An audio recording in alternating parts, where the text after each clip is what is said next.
کچھ عرصہ پہلے کی بات ہے کہ میں اپنے ایک دوست کے پاس گیا ہوا تھا۔ ماشاءاللہ وہ صاحب علم و فضل اور بڑی اچھی شخصیت کے مالک ہیں۔ ان کا ایک پروگرام تھا، وہ لوگوں کو کچھ سکھا رہے تھے۔ ان کے سامنے کافی سارے لوگ موجود تھے اور وہ بڑے ہی اچھے انداز سے لوگوں کو پڑھا رہے تھے، سکھا رہے تھے۔ ان لوگوں میں سے میں نے دیکھا کہ کچھ لوگ جو بیٹھے ہیں نا، ان کا رویہ بہت عجیب ہے۔ جب وہ مجلس سے، اس پروگرام سے جانے لگے تو ایسے محسوس کروایا کہ جیسے انہوں نے یہاں پر بیٹھ کر ہم نے کوئی احسان کیا ہے تم پر، اور ہم نے آپ کو وقت دیا ہے اور یہ ہمارا بہت بڑا احسان ہے تم پر۔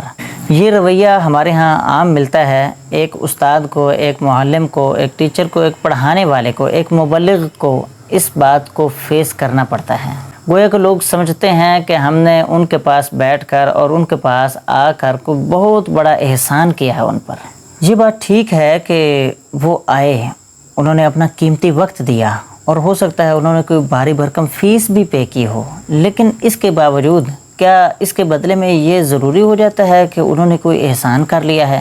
انہوں نے کسی قسم کا کوئی احسان نہیں کیا۔ جو ایک اسٹوڈنٹ ہوتا ہے، جو ایک طالب ہوتا ہے، جو ایک سیکھنے والا ہوتا ہے، وہ اپنے استاد پر احسان نہیں کرتا۔ احسان تو اس استاد کا ہے، اس ٹیچر کا ہے، اس مبلغ کا ہے، جس نے انہیں سکھایا ہے، جس نے انہیں پڑھایا ہے، جس نے انہیں دنیا کی باتیں بتائی ہیں، جس نے انہیں دین کی باتیں بتائی ہیں، کوئی سکل سکھائی ہے، کچھ نہ کچھ انہیں سکھایا ہے، ان کے دل اور دماغ کو معطر کیا ہے، ان کی روح کو تازگی بخشی ہے، ان کی سوچ بدلی ہے، ان کی دنیا اور آخرت کو بہتر کیا ہے۔ کوئی بھی سکھانے والا وہ ہمیشہ احسان کرنے والا ہوتا ہے، نہ کہ لوگ سیکھ کر اس پر احسان کر رہے ہوتے ہیں۔ تاریخ میں بھی ایسا رویہ ملتا ہے ہمیں کہ کچھ لوگ آقا کریم علیہ الصلوۃ والسلام کی بارگاہ میں آئے، انہوں نے اسلام قبول کیا اور اسلام قبول کرنے کے ساتھ ہی ایسا رویہ اپنایا جیسے کہ وہ احسان کر رہے ہیں۔ تو اللہ تعالیٰ نے سورہ حجرات کی آخر سے پہلی آیت میں اس بات کو ذکر کرتے ہوئے فرمایا کہ یمنون علیک ان اسلموا، وہ آپ پر احسان کرتے ہیں کہ وہ اسلام لے آئے ہیں۔